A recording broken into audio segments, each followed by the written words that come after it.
Medicines వాడి వాడి body chemical factory అయిందా? క్యూర్ అవ్వాలంటే మార్చాల్సింది మందులు కాదు, మీ ఆహారపు అలవాట్లు. ఒక సీరియస్ విషయం సార్, మీరు ఇండస్ట్రీలోకి ఎప్పుడైతే ఎంట్రీ ఇచ్చారో అప్పటికే మీకు పెళ్ళి ఉంది. అప్పటిదాకా అసలు చాలా తక్కువ సంపాదన ఉన్న లైఫ్, బట్ గొప్పగానే లేదు. బట్ అప్పుడు చాలా సక్సెస్ఫుల్గా లైఫ్ని లీడ్ చేశారు. ఇండస్ట్రీలోకి వచ్చిన తర్వాత మీకంటూ ఒక గుర్తింపు వచ్చింది, మీరు బిజీ అయ్యారు. అలాంటి టైంలో ఫ్యామిలీ డిస్టర్బ్ అవ్వడానికి కారణం ఏంటి?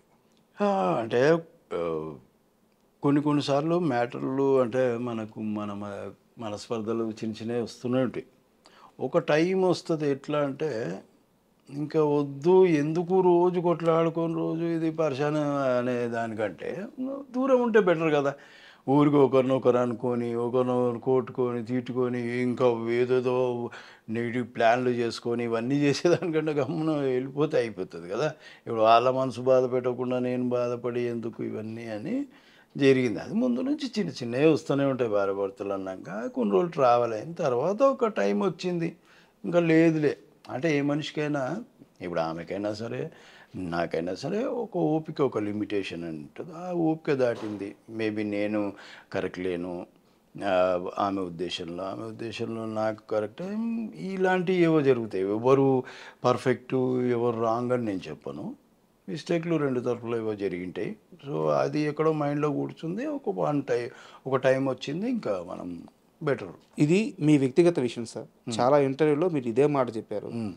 అయితే నేను మీ క్లోజ్ సర్కిల్లో, మీరు సినిమా ఇండస్ట్రీలో క్లోజ్ సర్కిల్లో కొంతమంది, నేను పేరు చెప్పలేను, కో డైరెక్టర్ సత్యం గారు చుట్టూ ఉండే కొంతమంది మనుషులతో మాట్లాడాను.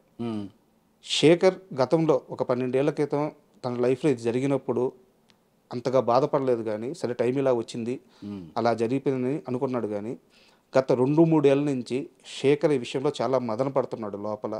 ఆ టైంలో నేను ఆ సిచ్యువేషన్స్ని సరిగ్గా హ్యాండిల్ చేసి ఉండాల్సింది, నేను సరిగ్గా హ్యాండిల్ చేయలేదు, కొంచెం బెటర్గా హ్యాండిల్ చేస్తుంటే మేబీ మేము కలిసి ఉండేవాళ్ళమేమో అని చెప్పి శేఖర్ బాధపడుతున్నాడు. గత 2-3 ఏళ్ళ నుంచి ఈ బాధ ఎక్కువైంది అని చెప్పి నాకు కొంతమంది చెప్పారు. నేను ఏం బాధపడుతున్నా, వాళ్ళు కూడా ఏం బాధపడుతున్నారు, నేనేం బాధపడుతున్నా. కాకపోతే నాదే మిస్టేక్. నేను కొద్దిగా బాగా లేజీ, ఏదైనా చెప్తే విన్నాను అంత ఈజీగా. ఎవరి దగ్గరికి నెల్లు కాలు ఏదైనా వర్క్ దొరికితే మనకు డబ్బులు వస్తాయి, ఆమె వింటే నేనేమో లేజీ ఫీల్ని. అట్లాంటివి కూడా కొన్ని ఉన్నాయి నా దగ్గర. అంతేగాని నేనేం బాధపడతలేను. వాళ్ళు బాగుంటే చాలు అనే ఫీలింగే తప్ప ఇంకా వేరే ఏం లేదు. నేనేం మదన పడట్లేదు. అసలు దేనికి మదన పడాలో కూడా నాకు తెలియదు. నేను అంతా అనుకోనే కదా, మేము ఒకరికొకరు అనుకునే ఇది అయిపోయినాక మదన పడే ఏం లాభం. అదేం లేదండి, అది ఊరికే అది ఉట్టి మాటలు. అండ్ ఈ మొత్తం వ్యవహారంలో శేఖరు మీరు అన్నట్టు లేజీ అని చెప్పి కొంత అన్నారు. అదైతే నాకు తెలిసేసరికి మీరు చెప్తే తెలిసింది. నాకు ఇంకో విషయం తెలిసింది, ఫైనాన్షియల్గా శేఖరు డిసిప్లిన్గా ఉండడు. అది కూడా చాలా పెద్ద ఇంపాక్ట్ అయింది అతని జీవితంలో. అది నాకు ఎప్పుడు అంతే. అంటే డబ్బు అంటే పెద్దగా ఆలోచించాను. ఇప్పుడు ఉన్న దాంట్లో తృప్తి పడడం ఒకటి, నాకు వర్క్ ఉండాలనుకోవడం. అదే ఒక్కోసారి వర్క్ లేని రోజులలో కూడా నేను ఎప్పుడు బాధపడలేదు. మేబీ నా టైం లేదు, వస్తుందేమో అనే ఉన్నా.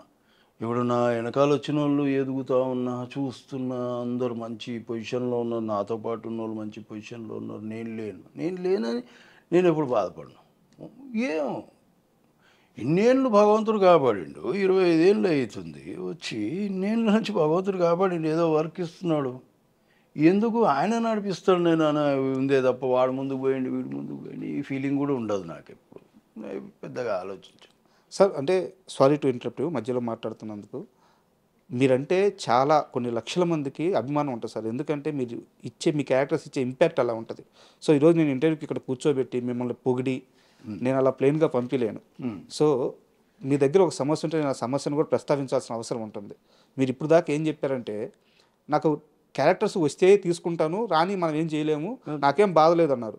బట్ ఇక్కడ సమస్య ఏంటంటే, మీరు కష్టపడి సంపాదించిన డబ్బులు కూడా క్యారెక్టర్స్ దేవుడు ఇచ్చాడు, సంపాదించుకున్నారు. ఈ రోజు కూడా కొన్ని లక్షల రూపాయలు బయట ఎవరికంటే వాళ్ళకి ఇచ్చేసి ఆ డబ్బులు తిరిగి రాక కనీసం వాటిని మీరు ఫాలోఅప్ కూడా చేయకుండా పట్టించుకోకుండా వదిలేస్తున్నారు. నిజమా అబద్ధం? అంటే పెద్ద అమౌంట్ ఏం కాదు, అంటే నాకున్నది అది పెద్ద అమౌంటే. నేనున్న స్ట్రేచర్కి కొందరు ఏదో ప్రాబ్లం చెప్పారు, కొందరు ఇంకొకరు ఏదో ప్రాబ్లం చెప్పారు. అప్పుడు నా దగ్గర ఉండే కాబట్టి నేను చేయగలిగిన. ఏమో అది నిజమని నమ్మిన, అది నిజం అనుకున్నా, నేను నమ్మేసిన. సరే, నేను అది కూడా ఏమో ఇంకా వాళ్ళని నేను ఎప్పుడు నేను తిరిగి ఇవ్వండి నేను అడగలేదు, అడగను కూడా. ఇది కూడా చెప్పారు ఫ్యూచర్లో కూడా కనీసం ఫోన్ కూడా చేయరంట డబ్బులు కావాలని. చేయను, అసలు చేయను. మనం బుద్ధి పుట్టి మనం ఇచ్చినాం. నువ్వు ఆ రోజు నీకు లేదు అని నువ్వు తప్పించుకోవాల్సింది, నేనే కదా ఇచ్చింది, నేను తప్పించుకోవాల్సింది. వాళ్ళేదో చెప్పినా నువ్వు ఎట్లా నమ్ముతావు, నువ్వు ఎట్లా ఇచ్చేస్తావు? నేను తప్పించుకోవాల్సింది. నా బుద్ధి లేనితనం నేను వాళ్ళ మీద ఎట్లా వేస్తాను. అందుకని ఫోన్ కూడా చేయ బస్. నేను ఆ భగవంతుడు ఇస్తాడు. మనమేమి ఒకరికి అన్యాయం చేయడానికి అయితే చేయలేదు. వాళ్ళు ఏదో సమస్య చెప్పారు, నేను ఇచ్చిన. నా దగ్గర నాకు ఆ శక్తి ఇచ్చిన టైంకి భగవంతుడు, కాబట్టి నేను ఇచ్చేది. ఒకరి దగ్గరికి వెళ్ళి అవకాశాలు అడగరు, ఒకరికి కనిపించి సలాం చేయరు, వేరే వాళ్ళు మోసం చేస్తే సర్లే అని చెప్పి వదిలేస్తారు, డబ్బులు లెక్క చేయరు. ఈ ఇండస్ట్రీలో ఇది ఒక రంగుల ప్రపంచం. బయటికి కనిపించే రంగు వేరు, లోపల ఉండే రంగు వేరు. ఈ ఇండస్ట్రీలో ఇలాంటి మనస్తత్వంతో ఇంత అమాయకంగా ఎలా నెట్టుకు రావాలనుకుంటున్నారు? ఎలాగంటే నేను పక్కగా నా మీద భగవంతుడిని ఇంకా అంతే, ఆయన్నే నడిపిస్తాడు ఇక్కడ దాకా అనేదే నా మెయిన్ ఉద్దేశం. ఇంకా అదే నమ్ముకొని నేను వెళ్తా. ముందు నుంచి అలాగే నమ్మిన, ఇప్పుడు కూడా అలాగే నమ్ముతా. బాగా ఎక్కువ దేవుని బాగా నమ్ముతారా? దేవుని అంటే పూజలు హోమన అట్లాంటివి ఏం లేదు, నమ్మెట్టుకుంటాను ఆయన. ఇంకొకటి నమస్తే పెట్టాను, ఎవరికి నమస్తేలు పెట్టాను అనేది మీకు చెప్తాను. యాక్చువల్గా నాకు ఎందుకు నేను నమస్తేలు పెట్టాలా వద్దని 10 సార్లు ఆలోచిస్తా అంటే తెలుసు తెలుసు 1-2 సార్లు నాకు ఏమనిపిస్తుంది అంటే నన్ను వీళ్ళు గుర్తుపడతారో లేదో అనేది ఒకటి ఉంది. నమస్తే పెట్టి కొన్ని ఇన్సిడెంట్లు ఏం జరిగినాయంటే, నేను నమస్తే పెట్టినా కూడా నన్ను దేకలే అనమాట. నమస్తే కూడా అండి, అరే అమ్మ నన్ను గుర్తుపట్టలేనట్టున్నారు అనే ఫీలింగ్ వచ్చింది. నేను గుర్తుపడతారో లేదో, నేను నమస్తే పెడతారో, ఈ అనుమానాలు ఎక్కువైపోయి, ఈ మొహమాటాలు ఎక్కువైపోయి, అది ఒకటి.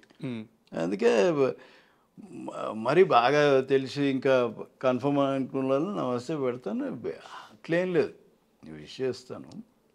కొందరంటే పరిచయం లేదు కదా మనకి, పలుకుతారో లేదో, ఎలా రియాక్ట్ అవుతారో అనేది ఒకటి, ఏదో పిచ్చి ఆలోచన అది, ఆ సైకలాజికల్గా అది అట్లాంటివి అంతే. ఇంకా నమస్తే వెళ్ళను, ఎవరిని వేషం అయితే అడగను.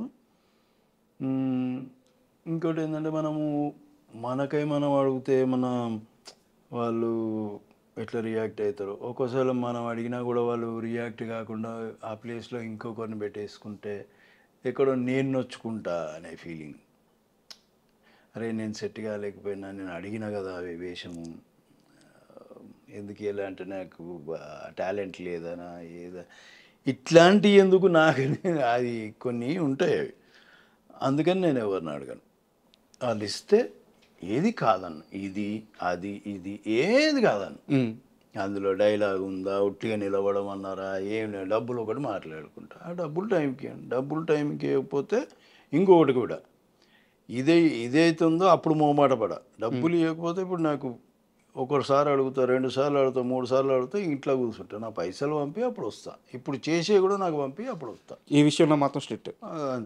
ఇంకా నేను నువ్వు ఇప్పుడే సగం నన్ను దేక్తలేవు, సినిమా అయిపోయినాక నన్ను ఏం దేక్తావు అబ్బా, నా ఫోన్ కూడా ఎత్తావు నువ్వు, అట్లా చాలాసార్లు చేసిండ్రు మేనేజర్లు, అసలు ఫోన్ కూడా ఎత్తారు.